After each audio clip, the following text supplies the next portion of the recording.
Okey, untuk video yang ke-6. Okey, video yang ke-6, sambungan daripada video yang ke-5 tadi berkenaan CS dominan dan Fibonacci. Masih lagi sambungan daripada setup yang hit stop loss, kemudian kita cari recovery. Setup yang pertama tadi tidak ada entry yang dia bagi untuk kita setup buy. Kemudian dominan yang kedua dekat sini. Okey, kita dah tarik, kita dapat dominan yang baru. Okay. Kemudian kita tarikkan Fibo. Setup ni adalah setup buy sebab dominan ni breakout dia ke atas. Okay. Dan setup ni setup buy, maka kita tarik Fibo daripada high ke low. Jadi kita dah tanda di mana kita punya tandakan. First kita tandakan level 23 Fibo. Okay. Kemudian kita cari di mana pula candle breakout dan alihkan Fibo pada candle breakout. Okay, yang ini adalah candle breakout.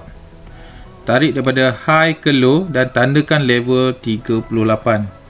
Okey, itu di sini. Kemudian stop loss, okey, daripada marking yang paling bawah ni iaitu low.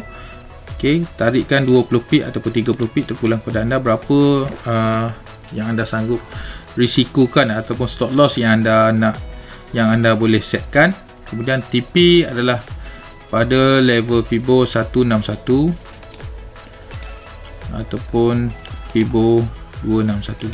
Okey, untuk level TP ni terpulang sama ada nak gunakan candle yang breakout ataupun candle yang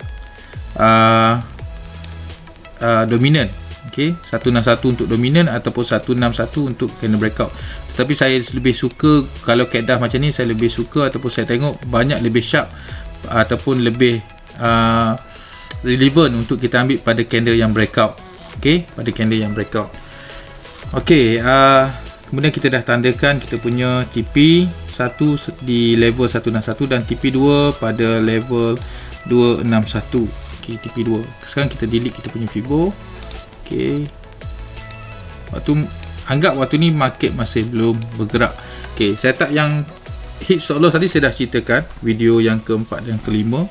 Okey, selepas tu untuk satu time frame setup ini, satu time frame. Okey, kita dah bila dah datang touch pada retest zone. Okey, retest zone, kemudian candle dah close, kita boleh entry di sini. Okey, boleh terus entry di sini. Dan stop loss kita lebih kurang dalam 30 hampir 30 pip. Okey, ini satu time frame. Jika satu time frame, kekurangan untuk satu time frame jika menggunakan satu time frame ataupun single time frame, stop loss sedikit jauh lah. Okey, jika anda menggunakan multi time frame, maka anda akan dapat stop loss yang lebih kecil. Okey, contoh pasangan ini adalah time frame H4, pasangan dia adalah N15 dan kita tengok intai apa yang berlaku dalam dekat sini dalam zone retest. Okey, kemudian intai pada pasangan time frame H4 adalah M15, kita intai time frame M15. Okey. Baik, jadi dekat sini ada price action di mana satu candle engulfing, set price action untuk engulfing untuk kita buy. Kemudian yang kedua ada dominan. Okey, dominan yang besar adalah di sini.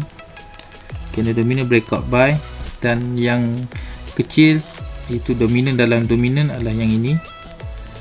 Okey. Ini dominan dalam dominan. Okey, breakout buy, kemudian kita dah boleh cari entry untuk buy.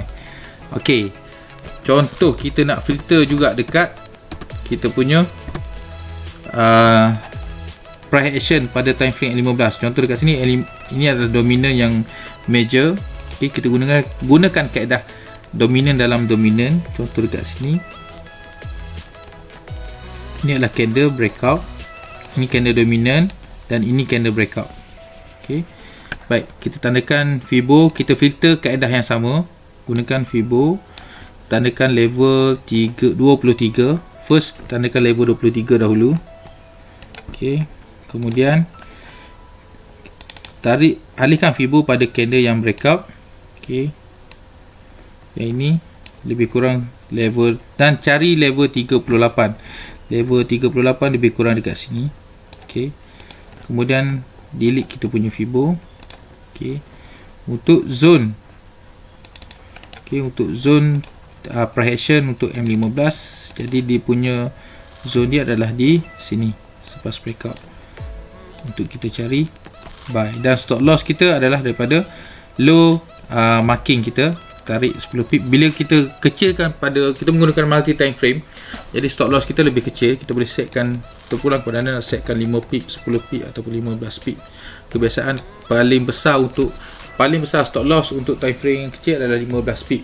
Kecuali untuk pair yang laju, contoh GA, GJ dan Gold, anda kena gunakan stop loss yang sedikit lebih jauh, sebab dia punya range pun lebih besar daripada pair lain. Baik, selesai untuk video yang ke-6. Jadi ini adalah setup kaedah menggunakan CS dominant dan Fibonacci retracement adalah salah satu kaedah alternatif ya, untuk anda yang sukakan setup yang simple. Anda dah tahu set di mana nak set stop loss, di mana nak set entry, okey, di mana nak setkan TP, macam mana nak gunakan satu time frame dan macam mana nak gunakan multi time frame. Okey, insyaallah semoga sharing saya, video yang saya sharing dapat memberi manfaat untuk semua, insyaallah. Dan untuk masa akan datang, insyaallah dalam tahun ni juga, okey, Disember 2019 saya akan terbitkan sebuah buku berkenaan Power of Price Action dan Art of Candlestick, di mana mengandungi 5 price action yang kuat. Okey, 5 price action yang kuat untuk anda gunakan. Ada 2 hingga 3 kaedah yang saya sudah siapkan. Okey, dia punya structure trading. Asalnya saya nak buatkan buku tu untuk dua buah buku. Okey, satu buku untuk Power of the Price Action, dan satu lagi buku untuk Art of Candlestick. Tapi saya dapat saranan daripada sahabat-sahabat saya untuk buatkan satu buku sahaja, supaya anda tidak perlu mengeluarkan lebih duit untuk membeli buku. Okey, cukup dengan hanya sekali beli anda dah dapat kedua-duanya sekali. Maksudnya 2 buku tu saya dah satukan untuk satu buku sahaja. Okey, insyaallah. Untuk harga pula kami masih lagi berbincang untuk letakkan berapa harganya, bergantung kepada perbincangan terakhir kami nanti. Okey, dan buku tu insyaallah kami cuba sediakan input yang lebih, okey, yang lebih mudah untuk anda faham dan lebih lengkap, okey, berserta dengan bagaimana berlakunya setup. Dan sebelum tu bagaimana sebelum berlaku setup, apa yang anda perlu ambil kira sebelum berlaku setup, dan semasa berlaku setup dan selepas berlaku setup. Kemudian di mana anda patut entry, di mana stop loss dan di mana TP, dan macam mana nak recovery, dan macam mana nak dapatkan setup entry yang paling valid ataupun potensi yang paling tinggi untuk setup tu memberikan anda profit. Dan juga kami juga selitkan ada input berkenaan macam mana kita nak manage kerugian. Okey, manage kerugian seminima yang mungkin. Okey, supaya untuk anda deposit satu-satu account tu, maksudnya anda tidak perlu menjadi kaki deposit, kaki depo. Okey, insyaallah. Okey, semua maklumat dan video yang saya buatkan bukanlah untuk menunjukkan bahawa saya ni pandai, saya hebat, tidak. Tapi hanya sekadar berkongsi. Sebab apa yang saya percaya, bila lagi banyak saya berkongsi, insya-Allah lagi saya dapat kefahaman. Okey. Lagi banyak saya mengajar dan lagi banyak saya berkongsi, insya-Allah banyak lagi kefahaman yang saya sendiri pun akan dapat. Okey, dan kita insya-Allah boleh sama-sama belajar.